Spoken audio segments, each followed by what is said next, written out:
AI Jesus, singing AI ballads on AI America's Got Talent. For a stock footage crowd who cheer just as loud as the upvoted commenters, saying amen, the second coming, a miracle. Praise be to Google and AI Jesus, singing AI ballads on AI America's Got Talent.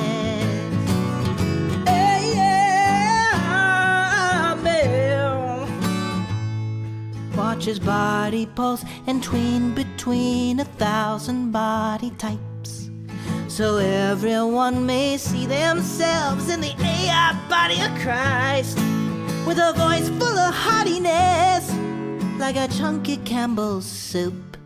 1 part RFK, 1 part Charlie Puth. Oh, yeah, Jesus on an AI cross, singing Born in the USA, with an AI the boss, holding their 6-fingered hands. An AI Billy Graham, Steve Harvey, white-robed Ozzy, and a hashtag keyword relevant Christian band. Amen. Thou shalt not steal. Amen. Unless it looks this real.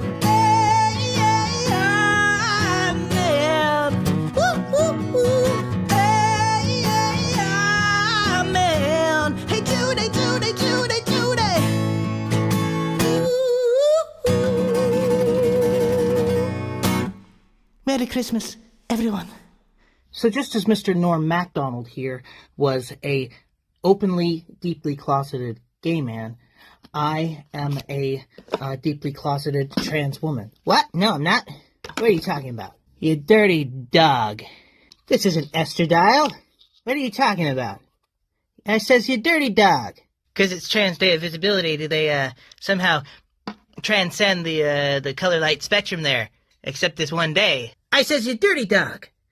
I have to go to my laser hair appointment now for my face.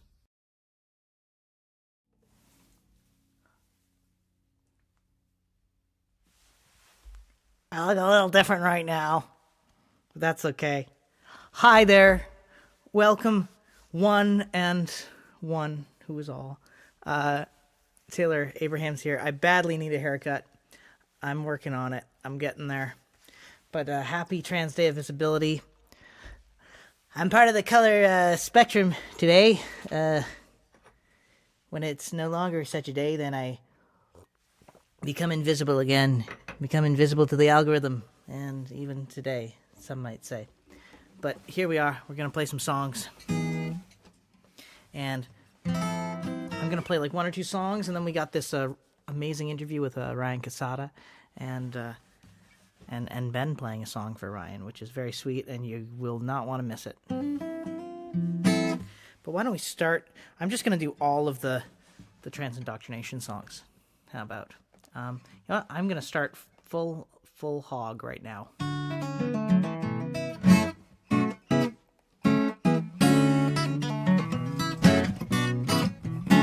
want to do this in a way where you can see the hands still. Oh yeah, just put it in the center. There we go. Ta-da.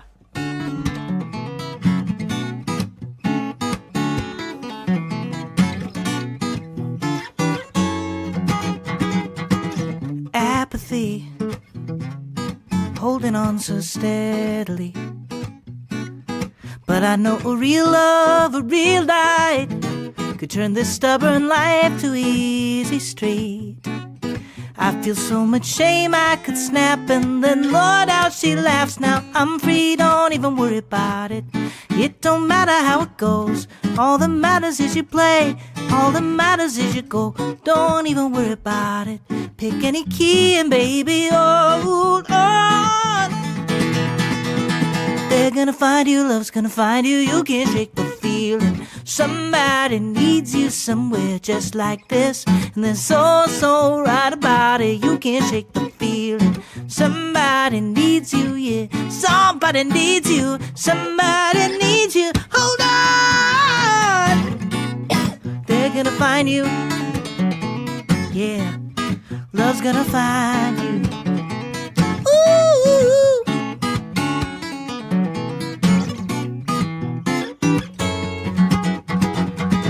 Honestly, hesitation takes way more energy. Face the mountain or numb little lie, a little lump. Try to keep it down, still it's bound to be a 20-car pileup. Tell me how the flame's lit, yet the fire's cold. A gaslit grip from an oily royal. Don't even worry about it. It don't matter how it goes. All that matters is you play. All that matters is you go. Don't get stuck on the details. Live in the rhythm, baby. Hold on. Ooh. They're gonna find you, love's gonna find you. You can't shake the feeling. Somebody needs you somewhere just like this. And they're so right about it, you can't shake the feeling. Somebody needs you, yeah. Somebody needs you. Somebody needs you. Hold on. They're gonna find you. I should have done the lick. They're gonna find you.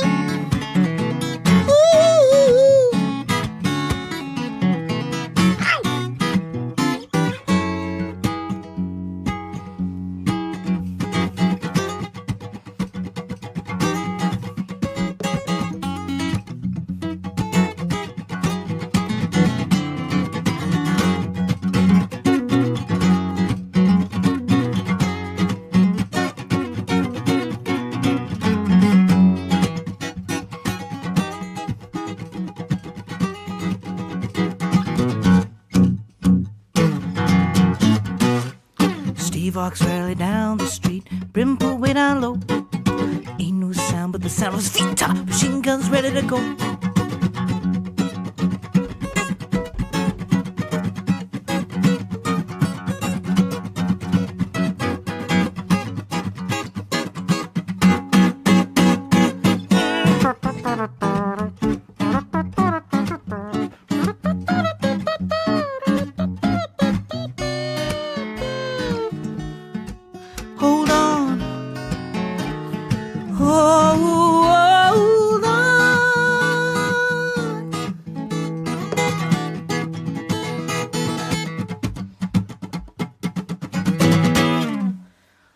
They're gonna find you, love's gonna find you. You can't shake the feeling. Somebody needs you somewhere just like this. And they're so right about it, you can't shake the feeling. That somebody needs you. Hold on. They're gonna find you. Love's gonna find you. Hold on. Whoa, please hold on.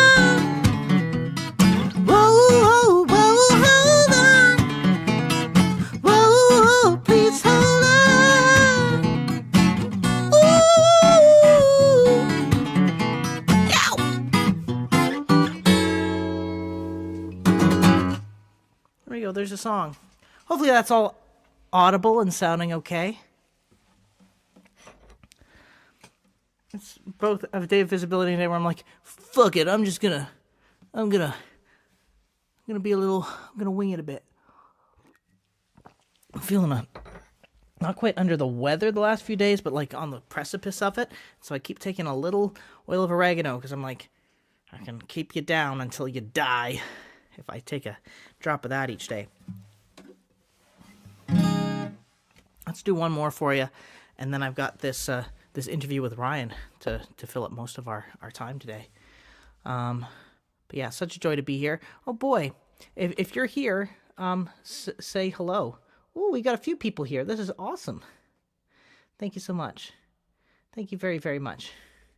And introduce yourselves. I'm curious who everyone is. We got Dari. We got little flaming.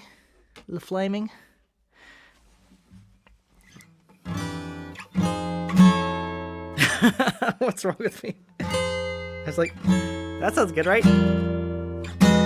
Actually, it kind of sounds okay in any fret, just about. All right, so here is a song about how, it's kind of like my version of What's So Funny About Peace, Love, and Understanding, but for trans rights and dressing how you feel, dressing how you want to. Admittedly, it should I should maybe add a lyric in there more about the trans mask experience, but yeah, here we go. Oh, Bryn's friend. Well, welcome. I'm going to tune first, actually. But you can sing this from home. I'll show you how to sing the chorus, the middle part of it.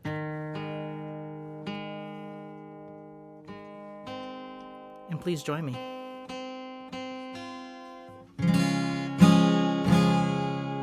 That's slightly better.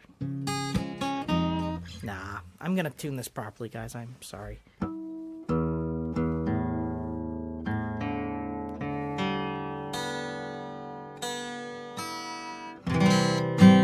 Despite all the preparation and actual, it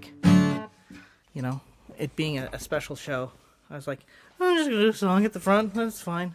And so I didn't even think to tune. What's wrong with me? Here we are. Okay.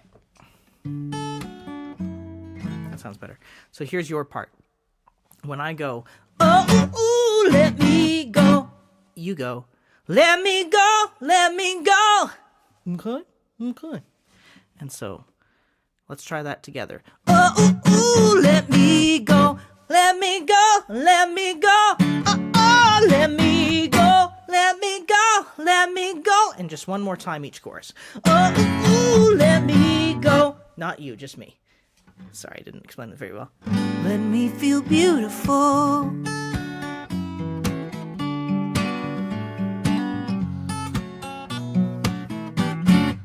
Is it so wrong to wanna feel beautiful?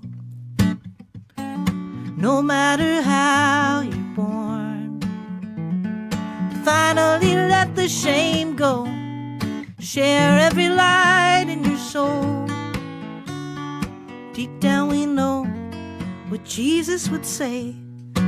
Live and let live, don't waste this life away. Oh, ooh, ooh, let me go, let me go, let me go. Oh, oh, let me go, let me go, let me go. Oh, oh, let me go, let me feel beautiful. Beautiful, yeah. Is it so wrong? Lashes and a summertime skirt, taking care of your hair. Except if you're me, I gotta get a haircut. Taking care of your hair, know your worth. Maybe make your girl feel safer, understand her better. An elegant freak, courageous and sweet. Soon all the kids will find it normal, saying, oh, oh, oh, there they go, there they go, there they go. Oh, oh, there they go, there they go, there they go. Oh, oh, there they go, being beautiful. Beautiful, yeah. Ain't it beautiful that everything you want to be and do, it speaks to you? Well, it's always been waiting, and it's always already been you. Ooh, is it so long to truly feel happy for once? Like your best life has finally begun. Like you've always been part of the whole. The way you fit was just a little bit down a diamond road. A heart full of fear, punching water with fists, can't win. There's a whole new way you swim and saying, oh, ooh, let me go. Oh, let me go, let me go, let me go. Ooh, ooh, let me go, let me feel beautiful. Beautiful, yeah, yeah. Let a man feel beautiful. Let a girl feel beautiful. Let everybody feel beautiful. me feel beautiful. Ooh. There we go. So that's just a little taste about trans people are just people. People are just people. To quote Trey Parker in Time Warp, which is a failed pilot he made before South Park. People are just people, and that may very well be, but I'm the exception to the rule. There's people, and then there's me, me, me, me, me, me, me, me, me, me, me, me, me, me, me, me, me, me. Okay.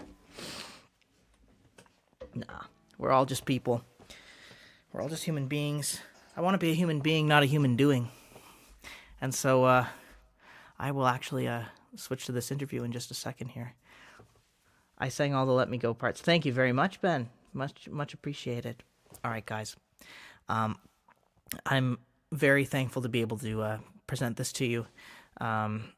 Me having a conversation with the amazing Ryan Cassata here for Trans Day of Visibility. And Ryan's got a new single out, so be sure to look on streaming services, except Spotify, in my opinion, for Blood Is On Your Hands. But here we go. Here's Ryan Cassata and me and Ben a little bit. Hello, everyone. I am overjoyed to be here with the Ryan Cassata. I'm just going to read very quickly from your website to give some people some context if they need it, but I suspect that people watching know who you are. Ryan is a multi-talented artist signed to Kill Rock Stars, an award-winning singer-songwriter, actor, performer, published writer, LGBTQ plus activist, transgender motivational speaker. You've been on the Larry King Live Show, the Tyra Banks Show, CNN, Grammy.com, Rolling Stone, Billboard, New York Times. The list goes on. You had a big viral success with your song "Daughter," and you've put out. It's weird that I'm saying you, because of course you know, but Ryan has put out 8 albums as well as over 800 national and international performances. The list goes on and on and on and on. There's so many remarkable things that you've done with your life, fighting for trans rights every step of the way, and being a very visible, vocal trans rights activist from a very early age. And before, me in small town Ontario even knew transgenderism was a thing. Yeah. So, I really appreciate you, going out on a limb at such an early age. So let's just leave it at that for the intro. And I highly recommend you all check out Ryan's music. And Ryan has a new single dropping today. We'll get to that very soon. So first of all, Ryan, I'm going to ask a very serious question, okay? Okay. What do you do for fun? That's hard because I am quite the workaholic. But I mean, I love what I do, and playing music is fun, or else I wouldn't want to do it. Yeah. But beyond that, I like to go out. I like to just be in community with people, whether that's at someone's house or my house or at a bar or a restaurant or a show.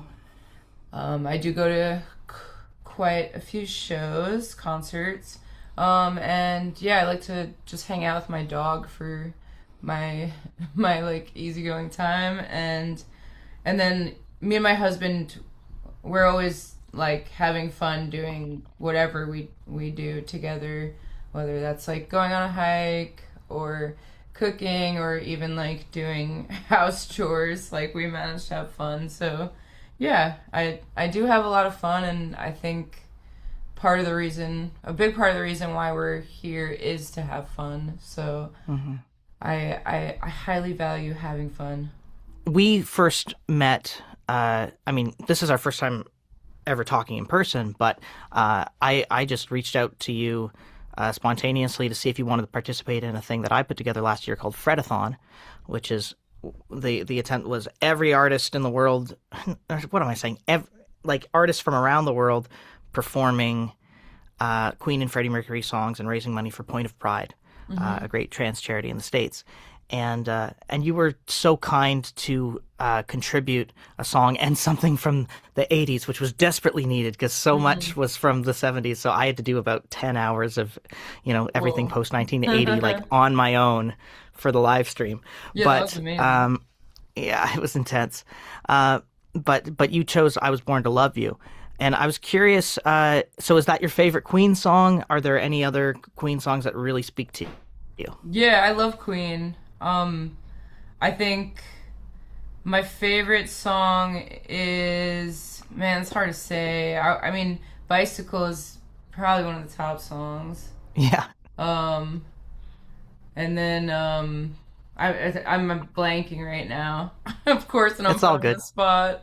But I know a lot of the lyrics to a lot of Queen songs. But that particular Queen song, "I Was Born to Love You," and especially the Freddie version of it, that was me and my husband's wedding dance song. So Oh my God. so you got to check that out on YouTube because we have like a whole choreographed dance with a flash mob to that song. And by flash mob, it was like all of our friends who learned the dance the night before, which was amazing. Yeah. How did I miss that? Oh, Yeah, I you can't should wait to dig see one that. up. But awesome. yeah, so that's why that song has like a special place in my heart, and I knew the lyrics and everything, so I was like, okay, this will be an easier one for me to do, because I did it like 2 days before the deadline, so Yeah. I was like, Well, I mean, it's gotta do it. and that is like the life of a musician. It's kind of this madness of like, okay, now it's this, now it's that, now it's this, and and hopping around and like just finding a way to make it work. And I thank you for making it work and doing something for a great cause. And I think that's been a through line throughout your life. Like you are such an activist through what you do, and like it seems like nothing gets in your way, nothing stops you except maybe sleeping. And so I really appreciate that. And even now you're like, okay, here we go, let's do an interview. I appreciate you being here. So you've touched on this in interviews, but I'm curious if you can get a bit in depth with the series of events that had you realize that you were trans, and also, did you kind of realize that at the same time that you realized there was a huge stigma around transness, or did one come first? Yeah. Well, at first, like, before I realized I was trans, I realized that I was queer, and at first I realized, like, I think I'm bisexual, and at that point, I also, like, wasn't exposed to any queer anything. Like, I had a gay cousin I didn't even know was gay, because, like, my family was, like, so hush-hush about it. But then I like, told my mom, I was like, I think I like boys and girls. And I brought it up like it was so, like, strange, because I had never met anyone else. And then I came out as bi. I think I was 12, and I was in middle school, which is, like, middle school sucks. But so I feel for all the young people.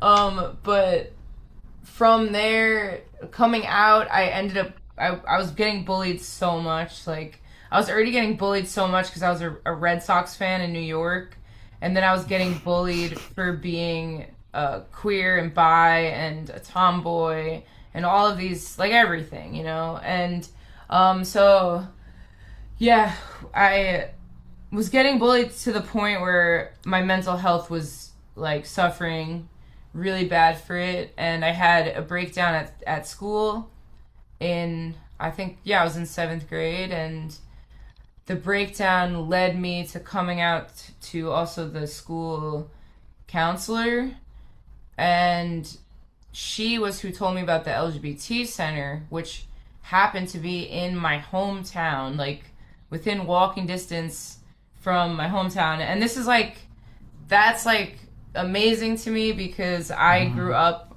on conservative Long Island. And the fact that there is one LGBT center in the entire county, and it just happened to be in walking distance from my house is like, whoa, right? So that place I And went to give some context, like Yeah. when would this have been? oh, this was 2006? 2007. 2007. Okay, So wow. definitely a different time. So I go there, and I'm going there Monday through Friday. They have different activist groups and hangout groups and different things. So I go there, and it was there that I met a trans person, and everything that I just didn't have the words for, didn't have the vocabulary for personally, because there was like not really much visibility back then, especially when you're like a 12-year-old. You know, like there's no one on TV. You don't see trans people like anywhere. In 2007, 2008, and so there I met a trans person. It just like clicked for me immediately. I was like, whoa, like that's what I am. And already like before I had the words for being trans, I already had a short haircut, and I had already been dressing as a boy since like age 6 or something. So it wasn't a very big shock for people around me, not really. But more so the fact that trans existed was the shock. Like, I came out to my brothers, they were like, oh, this makes sense, like, you've always been our brother. But, like, no one knew, like, what trans was, really. Like, especially on Long Island. So, yeah, that's how I realized, like, by seeing someone else be visible. And, like, that's why visibility matters so much. Like, it's so important that young people see themselves reflected in adults and other people. This trans person I saw was, I think, like 18 or 19. So, yeah, he made a really big impact on my life. You know, it's funny. Even though I'm in Canada, one of the times in the last couple of years I visited New York, I deliberately went to a trans comedy event at UCB, and there was this just stunning trans woman there who I was like, you know, like I was like, oh my God, like that is everything I want to be, you know, and you know, I just got to talk to her for a few seconds, and she's just like, just take the leap, just take HRT, and you know, you'll know within like a couple months if it's for you or not, you know, and it was just like, bam, okay, I'm doing it. So it's like, I love that, you know, your story is such a clear example of how important it is to have resources and physical places for trans people, and young people who are, you know, in any way queer. Because you were in a vulnerable position, and you were in an area that just luckily had something, and you know, and there's so many people online who, you know, will find something out there in an online community, but like, oh, if they could just have something like that in their district, you know, everywhere, I mean, that'd be incredible. It saved my life for sure. Like, my family was not supportive yet, like my parents and extended family, and I would be at the LGBT center like after school Monday through Friday, and I was always with that group of kids, and it gave me this sense of community and belonging that I needed so badly to be able to keep going. And that they're called the LGBT Network, and at the time it was called Legally Long Island's Gay and Lesbian Youth, but they eventually changed it to include the B and the T. And last year they honored me as the Grand Marshal of Pride, and it was just such an honor to like feel like, oh, this is like full circle. That's amazing. Yeah. And so deserved, and like, you know, and yeah, exactly. It's so full circle. Like you are a perfect example of the kinds of people who need a space like that, and then you got, you know, and then to see how you flourished from that is like just completely affirms it. So it's interesting because we both kind of grew up in the spotlight a bit, right? Because, you know, from an early age, you were on Larry King and Tyra Banks talking about being a trans youth, you know, at a time where, like, was an incredibly foreign concept. So, first of all, how did those come together, those interviews? And second of all, what effect has growing up in the spotlight had on you? And maybe it's impossible to like kind of separate that from the experience of growing up trans. But yeah, I'm just curious because like I was a child actor from the age of 6, right? So I also kind of grew up in the spotlight. In my early mid-teens, I was on like Canadian Idol up here, and you know had the whole city rooting for me, and you know, so I can relate in that sense, and I think that there's like an interesting effect that growing up in the spotlight can have on people. It's definitely different. The Larry King and Tyra Banks, I actually was connected to because of the LGBT Center. Around age 13, I was selected to give the keynote speech at this event the LGBT network had, and from there is like the start of media exposure for me. So I was featured in a magazine called Go Magazine, which is like a lesbian magazine. They had me and my dad in there, which is like funny now. 2 guys. And then and then from there the producers of Tyra Banks saw me, and it all kind of just like one thing led to another and led to another, and because there was such low visibility, I just kept getting one opportunity after the other, and I knew inside of me that there must be other trans young people somewhere in the world. Like, I felt that. And, but like at the time I couldn't really find anyone online, and there's obviously no one in my town besides the older guy. It was very isolating. So when I got the call to go on Larry King, my parents really like did not want me to do it. They didn't want me to be in the spotlight. They said you could go on, but you can't have your last name on the show. So I was just on as Ryan. And from that show, I received hundreds and hundreds of letters and emails and MySpace messages. Because that's what time, that's when. Yeah, it was, yeah. From other trans people all over the world.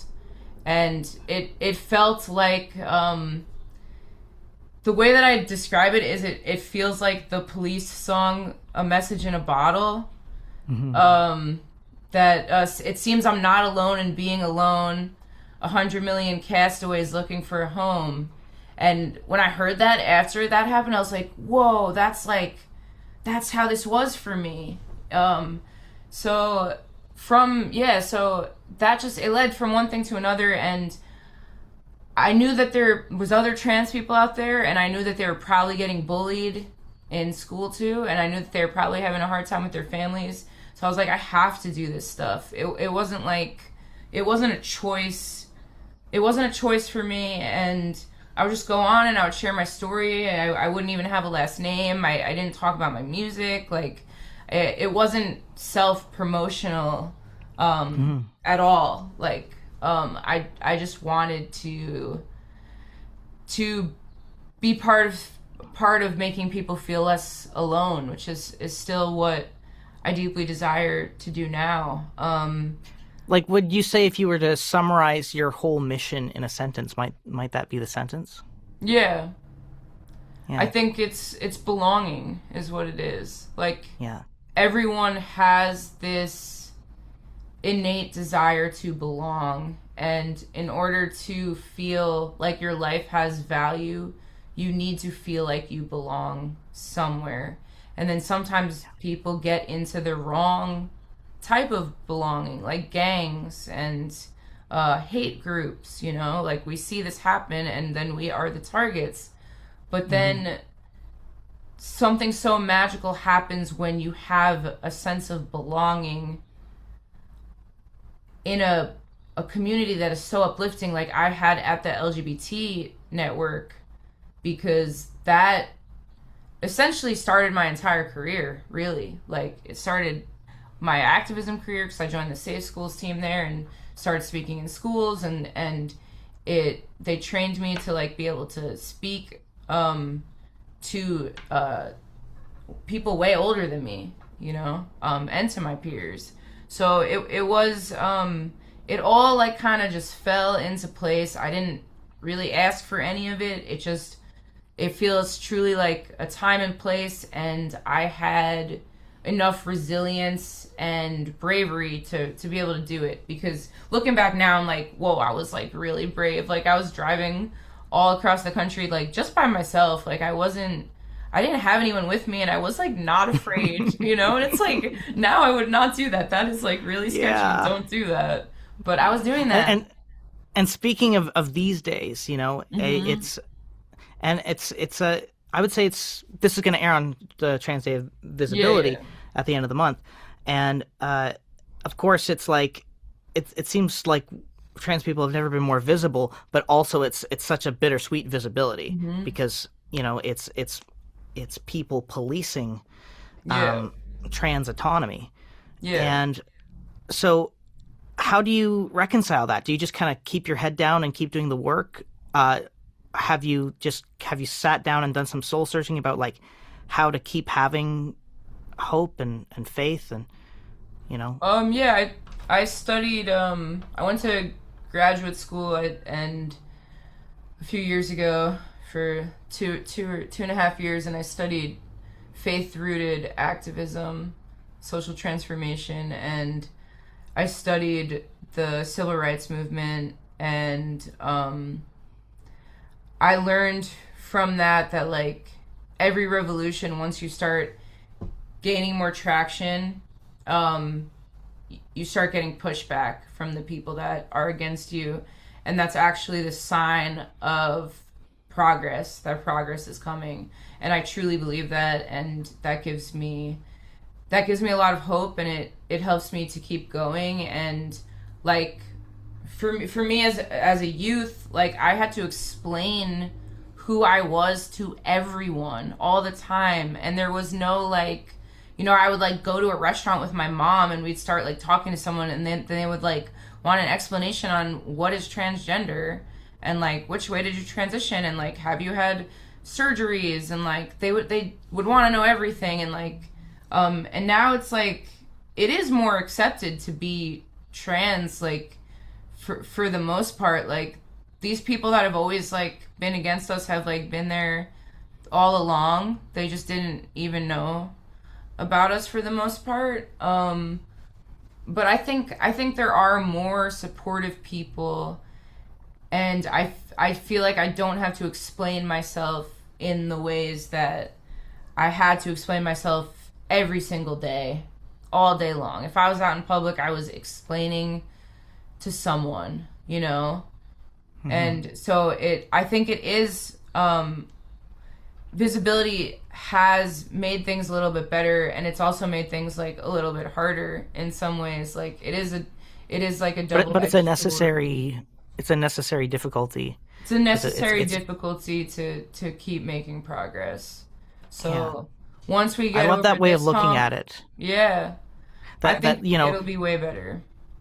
What has it been, like over 700 anti-trans bills the last few years, and so many of them just to stop trans people participating in sports. And some of these bills only affect like one person in a whole state, you know? Yeah. And so there's that much antagonism and fear around transness, and I think but I love viewing that as just a sign of how much progress has been made. You know, how much the bear has been poked. Yeah. You know, that, you know, eventually the bear's going to give up. Yeah, exactly. So let's get to your single. I want to be careful about our time here. So it's almost 2:40. I'm going to just let my student know here that it's going to be a little later. Okay. And they don't know. What's the pronouns? Ben. Yeah, Ben doesn't know. Ben. He, him. He, him. Yeah. But, you know, very inspired by you, and honestly, Ben is like, I've been giving songwriting lessons to Ben over Zoom the last maybe 6 months or so, and he just turned 15. He is like Wow. such a good songwriter. He's got such a great sense of melody already. And so when we're done with this song that he wrote and I helped a bit with, I'll send it to you, and I think you'll really enjoy it because he's really got something. Let me see here. I'm just gonna let him know. Is it okay if I say like join at 2:50, or we'll let you in at two? I'll let you in at 2:50. Sure. And yeah, he doesn't know at all. It'll be very surprising, and of course, like, you know, I'll cut out that stuff if he wants. You know, I'm not gonna force him to be like, surprise, you're now part of some, you know, manipulative scheme for inspirational, you know, internet clout.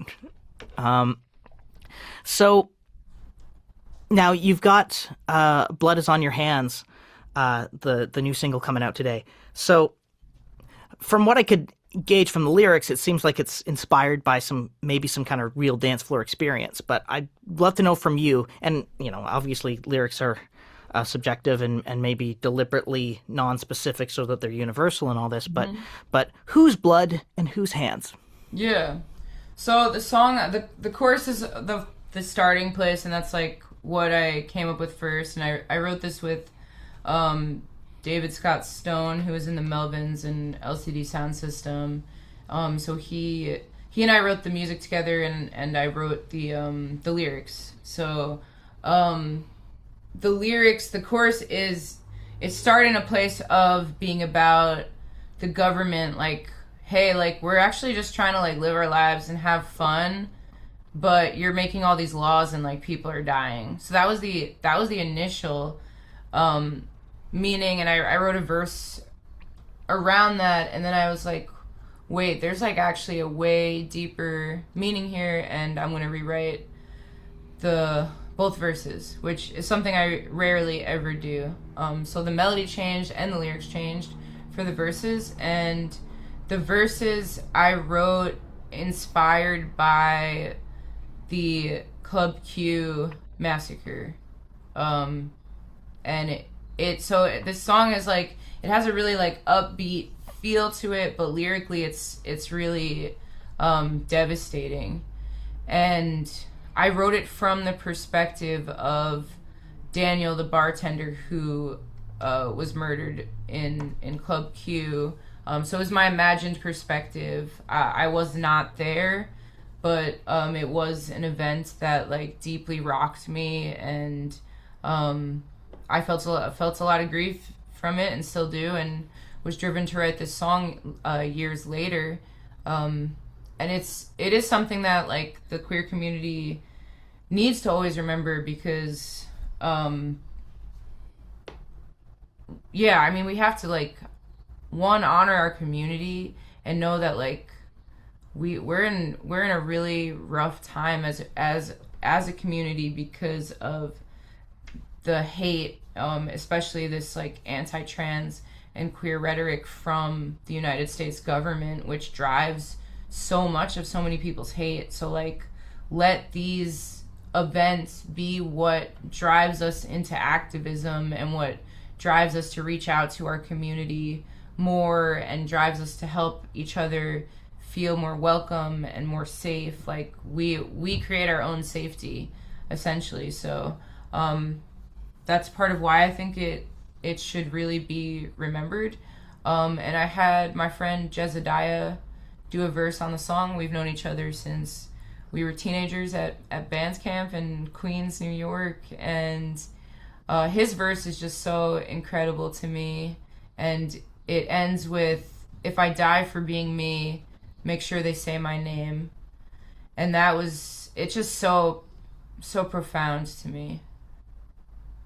Well, what about that line is particularly profound to you? I think it's because by like mainstream society, the trans and queer people that are dying due to transphobic and queerphobic violence, they're not remembered or celebrated by mainstream society. So to hear a black trans man say that line, it's and just the way he said it, like it's so dire, and he's begging, you know? It's like Right. it's just so just the delivery and the line together is just it's just so profound, and he's saying it because he feels that way. You know, he's not just saying it to say it. He's saying it because he knows that mainstream society will forget him or make him feel invisible, and Like, already especially black do. trans people, Yeah. you know? Yeah, absolutely. Yeah. And yeah, no, that's profound. I've been working on a song about Eden Knight, the trans girl who took her life and was kind of it's a long tragic story, and she left a farewell message on Twitter, and yeah, and that really stuck with me. And do you find catharsis when you write about these very difficult things about the queer experience, the trans experience? Or is Yeah. it like, okay, this is like a bullet at least that I can use in the fight? No, it definitely is. I'm processing while I'm writing. Like I really only write about things that move me and inspire me. So I I wrote about it because I was still emotionally really feeling it so much, and carrying that with me. So Yeah. it's hard for me to like do research about something and write something from that. Like I just write my experience and my what I'm feeling. And what's the idea like? Because of course it's so upbeat. Is it was it meant to be ironic in that sense, or was it just meant to reflect the typical atmosphere of a club? What Yeah. was the intention of Yeah, it keeping it was so meant. upbeat? It's meant for clubs. It's meant to be something that the queer community could also find a sense of celebration and joy in the music. Because if it was like really a sad minor key sounding song with those lyrics, like that just might be too much, you know? Yeah. That And actually my song about yeah, Eden, I have to be very careful about when I play it live because yeah, it's like it can yeah, suck all the energy out of the room because yeah. it's so heavy, Yeah, and right? I have songs like that too, and I just thought that it would be too heavy. It'd be almost like unbearably hard to listen to. Yeah. Yeah. But I try to take people on a journey, gain their trust enough, and it'll be somewhere in like the second set where it's like, okay, Yeah, yeah. I'm gonna drop this now. I think you guys can handle it. You know. So of course, you have played a ton, and now you're headed to Europe to tour. Um, what are you looking forward to about Europe, and what is how does it feel playing in Europe compared to the States? Um this is my first Europe tour, so I'm Oh, really okay. excited. Yeah, so I don't You've played internationally though, so where have you played Yeah, I played at internationally? film festivals. I played in Toronto, Zurich, and Copenhagen. Mhm. But yeah, this is my first like actual tour that's like for music and not like to promote a film and playing a show around that. But um I'm really excited to just like get to meet other trans and queer people there and get to like learn more about what their experience of being trans has been like, and yeah, just getting to be part of a community. Like I'm already like, oh, I hope I like make friends and then I could go back next year and like hang out with all these queer and trans people. So Yeah, yeah, I'm looking forward to meeting people. yeah. My instinct is that it's gonna be a, a lot of trans people. Of course, there's challenges, but they'll have it easier there, unless they're in London. If Yeah, they're in London, it's I am or going the there UK. too. Yeah, yeah. Well, I'm glad you're doing all this. Let me see if I just had one more thing to ask you. We got a minute left. I mean, I I I have a little question for you. So this is Bidoof. Bidoof is transphobic, and Oh. I've been trying to change his mind. I'm curious if you have anything that you might say to Bidoof to, if not change his mind, at least show him that trans people are kind human beings.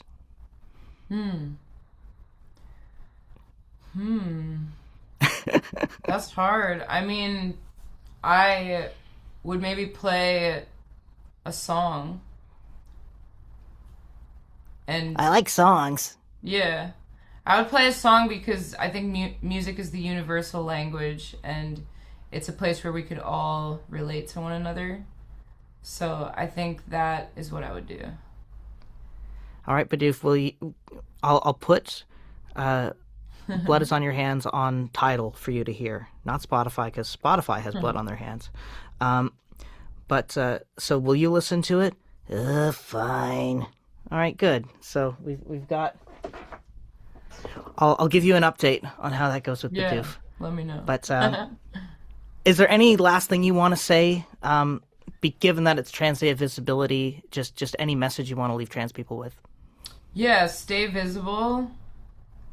Keep holding on to hope. Things will brighten up, I'm sure of it. And yeah, just, this visibility, it is like, it does feel like a double-edged sword right now, but I think it's all gonna pan out to be really great. Awesome. Well, and now I'm really excited that we're gonna get to surprise Ryan here. I apologize, Ben here. We're gonna get to surprise Ben here, and Ben isn't near some LGBTQ center. Ben is very much like, at home in a pretty rural area, with supportive parents, and this is just, I can't wait. All right. I'll admit Ben, and I will be very nonchalant about it, and we'll just see what his reaction is. Okay? Hi. Hey. So Ben, yeah, you know Ryan, I think. Hi, Ben. Nice to meet you. Nice to meet you. Hi. Hi. I didn't expect this. I thought you might wanna meet Ryan. Thank you. Yeah. How are you doing? How's your day going? It's going good.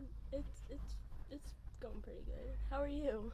I'm doing good. Yeah. Are you gonna play a song? I see your guitar. Ben might be a little nervous about playing the song right now. But I'll make sure that when we're done with the song that I'll send it to you for sure. Yeah, I would love to hear it. And actually, during Fredathon, Ben did a really awesome job of "I'm in Love with My Car." Oh, cool. Yeah, and and so like within 2 months, could do all the chords and could do the strumming pattern, which is a little tricky at times, and yeah. Nice. I don't know. I kind of don't need to be here. I just want you guys to feel free to talk for a second. I would play Toxic, but I always play with a pick, and I lost my pick, so. Oh, and can you turn up your volume a little bit, Ryan, or get your mic a little closer? Because or I'm gonna mix up your name, especially because No, it's okay. it still says Ryan here on Zoom. Okay. I love this. You're going for it. Here we go. Let's hear some Toxic. It's been in my head. Is this since your original song? Yeah. Oh, cool.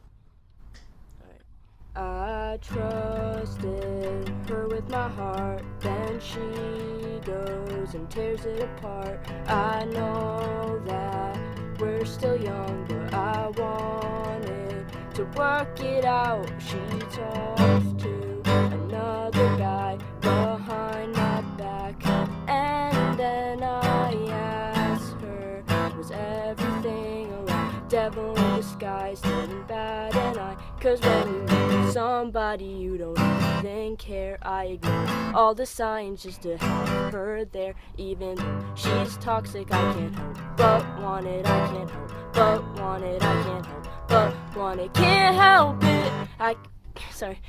Can't help it. I'm messing it up, bro. I'm so nervous, bro. It's all right. You sound great. Thank you. Really good. Thank you. Can't help it. I can't help it. Oh no, she's toxic. Can't help it. I can't help it. Oh no. She told me that she would change. Tell me what I fall for. The twisted games. I'm sorry. Another lie. Once you've heard her say it 1,000 million times, 1,000 million times, 1,000 million. 'Cause when you love somebody you don't even care, I ignore all the signs just to have her there. Even though she's toxic, I can't help but want it. I can't help but want it. I can't help but want it. Can't help it.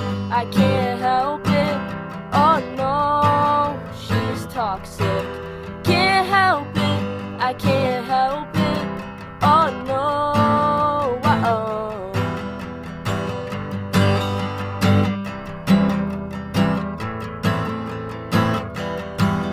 That girl only did me wrong, but in my mind it felt so right. How the hell am I supposed to forget when I've seen her undress and I've seen her at her best and a mess? Now I can't forget, 'cause when you love somebody you don't even care, I ignore all the signs just to have her there. Even though she's toxic, I can't help but want it. I can't help but want it. I can't help but want it. Can't help it. I can't help it. Oh no, she's toxic. Can't help it. I can't help it. Oh no. Can't help it. I can't help it. Oh no, she's toxic. Can't help it. I can't help it. Oh no.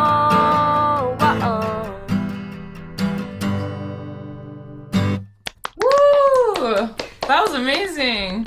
Thank you. You gotta release that song. That's so good. Thank you. Yeah, we're working on it. It's so catchy. It's so catchy. Yeah, I Yeah. loved it. Yeah. Yeah, it's like I don't know what to say about it anymore. I just enjoy hearing it whenever I hear it. Yeah, I hear it too. Your voice is also really amazing. Thank you so much. Yeah. You're like my idol, bro. Oh, thank you. I hope that you guys, I'm sure you guys will get to meet properly one day. Yeah, I hope so. Maybe a little tour together one of these days in a few years or Yeah. something. Cool. Yeah. That'd be great. Hell yeah. Oh, it's so weird to go from to now a teaching lesson after something so Yeah, such a high, such a connection. But Yeah. yeah, I can put you in touch with Ben if you want, Yeah, and of course. and you can hear stuff in the future, and Yeah, as we please, work and on please more. send And, me the song when you get it recorded, even a demo. yeah. Exciting. Do you have any advice for Ben about the song, or just about performing and singing in general? I think the song is great. I think it's super catchy. I think people will really love it and sing it. It was reminding me of 2010s pop punk and emo, which I love. I love that, and that sound is really huge right now again. So it's perfect timing. Yeah, I loved it. Just keep practicing, keep writing songs, write as many songs as you can. Yeah. Yeah. Cool. Of course. Awesome. Well, thank you so much for being here. Yeah, And just thank you. have a great rest of your day. Wait, Ryan, would you mind if I actually took a pic for my Instagram? Oh yeah, sure. All right. Yeah. Thank you. Of course. Cool. All right, Ben. Keep it up. Keep writing. Thank you so much. Of course. Yeah. Cheers, Ryan. Thanks so much. All right. Bye. Bye, Happy Ryan. T-Dove. Bye. So how was that? Cool, bro. That was so cool. I didn't expect it. I joined the Zoom. I see him, and I was just like, what? What? Yeah. I could have mentioned it a bit, but it just kind of I wanted to totally surprise you, I'm a jerk. You're the best. best friend ever, bro. Aw. Yeah. And I'm just proud of you for like you just went for it. You didn't freeze up. You didn't get stopped. You just went for it and played the song no matter what. Even when like your hero's there. So I didn't expect that. I wasn't expecting like, hey, I want to play my song for you, you know? So just that was really cool that you just hopped in and took the initiative like that. And it sounded really good. And so yeah, I'm glad that Ryan got to hear. Well, that ended abruptly. I thought I had a couple more seconds there. Oh well. Here we are. Welcome everyone. Welcome back to just me live in person here. So it's 8:00. Typically, just about at this time, I head on over to Patreon, and over there on Patreon, I think what we'll do is on Patreon we'll listen to "Blood Is on Your Hands" and see what Bidoof thinks. Oh God. And yeah, we'll go from there. I think we will also. I might do another song for you over there. But why don't I wrap up this stream with a little song while I've got you. And then I'll give you the links here. Oh, thank you so much for being there, Ben, and singing so awesomely and going for it, like I just said at the end of that there. So one song of mine that is absolutely one of my earlier gender dysphoria kind of songs, really my first that had anything to do with transness was a song I wrote called "If I Was a Woman." And so I was taking a course in the my early 20s, not the early 2010s, in my early 20s, and they asked us to think of the first time we ever had a hard time saying something to someone in public. And for me, it was, what's it like to be a girl? I wanted to know that, and I asked my mom that question. I was like 7 years old, maybe. So I got up in front of everyone at that course and told them that, and then about 15 more years of gender dysphoric thoughts and struggles and inadequacies came up. And someone there said, you should write a song about that. And so I did, and I hit it. I had to put it on a calendar because otherwise I was not going to write it, you know. I was really resisting it. And and it was about 6 months later, I'm like, okay, fine, I'll put it in the calendar, I'll write the thing. And I wrote it in like 5-10 minutes, kind of first draft. And I didn't really change it. I demoed it, and then my producer at the time, Jimi Hendrix guy, Eddie Kramer, he also worked for like the Beatles and Kiss and yada yada. No big deal. He ended up finding that song on this playlist of demos and insisting we record it together. And I'm very glad that he insisted. And it's on my main album I've put out, and I'm working on a proper follow-up. Been putting a lot of work into it earnestly the last few months. So this is called "If I Was a Woman." Imagine me when I'm like 12 years old. That's kind of where this song comes from. And let me know if you can. I think you can still hear everything okay. Just because it's weird because I can't necessarily hear myself that well, but as long as you guys can, that's what counts.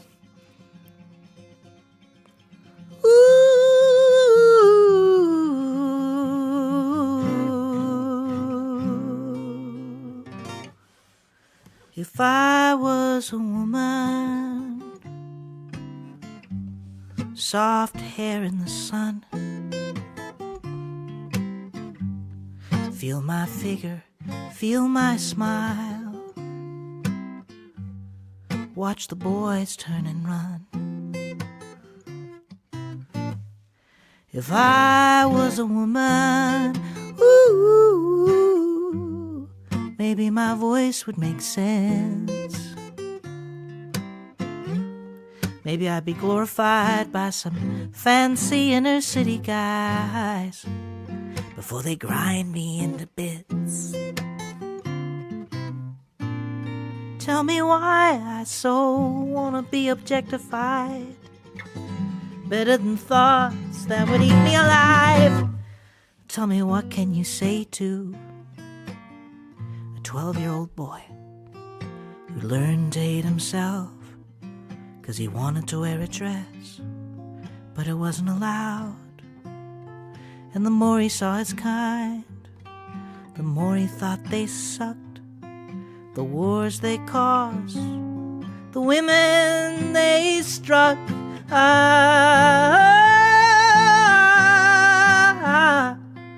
Ooh. And he never ever said it, so ashamed he'd regret it. And every time he finished fapping, he discovered he's not another. He's still a brother.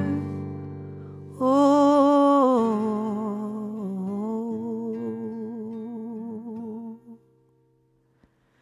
if I was a woman, push-up bra in the summer heat, beads of sweat down my back, selling burgers on TV.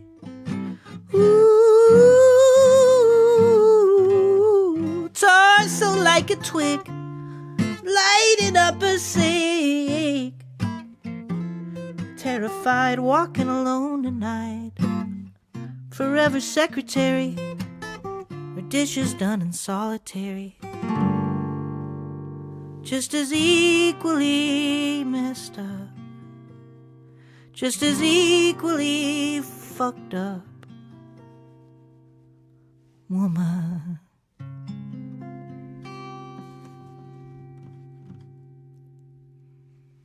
I just realized I unplugged this guy to save battery, and so my sincere apologies. You did not hear that guitar as intended. Great. So maybe I'll do that again on the Patreon stream, so I can do that properly for you. But I will end us now with one that's properly plugged in and all that jazz. And all that jazz. But regardless if you join us on Patreon or not, thank you very much for being here. This is the Patreon stuff.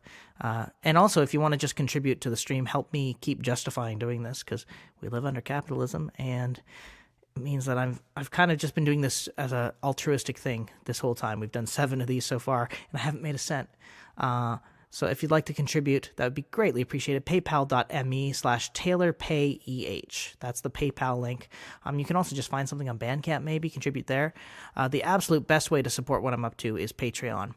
Because, that's like a small monthly contribution. And plus, you get access to a post stream every time. Thank you very much for being here, guys. Here we go. So this is going to be a song I co-wrote last year with an artist named Danielle Bassels. And she was telling me all the awful things that men have said to her, just being a jazz singer. And so we started by kind of listing out things men have said, and it kind of became this song railing against the patriarchy. Because as much as I say, let me feel beautiful, also screw the patriarchy and screw what beautiful is supposed to look like. Screw what masculine is supposed to look like. Be how you feel. Use whatever pronouns you want. So here's how this song goes. Boys like a soap and water beauty, why don't you go natural? Baby, if you lost another 30, you could be a high-flying gal. Could your feet be smaller, heels be higher, tip-top shape, tit-tape, you gotta elevate, nose be finer, teeth be whiter, nip-tuck, what the fuck, how about a different face? I have heard a lot of people telling me too many things, when to laugh and what to wear, and why should I care? So when you see the slide bags cover you in price tags, please hold their stare. We are the rage, finally out of its cage, with the boys, lays, and girls who pirouette for pennies in a pervert's world. We are the rage, and it damn well better change. We are the rage, we are the rage. Ooh, ooh, ooh, ooh, ooh, ooh. Rage. Ooh, ooh, ooh, ooh, ooh, ooh. When I I was too young, I learned hell had no bottom. Shut up and you'll blossom, be nice or you're the problem. We are the rage. But you can't see the problem, the centuries of shame. Burn down the brothel, the broke carousel. Burn down the brothel, the broke carousel. Burn down the brothel, the broke carousel. There's no rock bottom in hell. I have heard a lot of people telling me too many things. When to sign, what to wear, and why should I care? You've got guitar down too. Oh, I think you're just complimenting me. I was like, I'm sorry for the volume. So when you see the slime bags cover you in price tags, please grab that toad, watch them croak, and sing a pretty bullet through its brains. We are the rage, finally out of its cage. We're the boys, theys, and girls who pirouette for pennies in a pervert's world. We are the rage, and it damn well better change. We are the rage, we are the rage, we are the rage, we are the rage, rage, ooh, ooh, ooh, ooh, ooh. Rage, ooh, ooh, ooh, ooh, ha, ha, ooh, ooh, ooh, ooh, ooh. Sorry. Could your feet be smaller, heels be higher, nose be finer, teeth be whiter, here's a lighter nip tuck, what the fuck? We are the rage, ooh.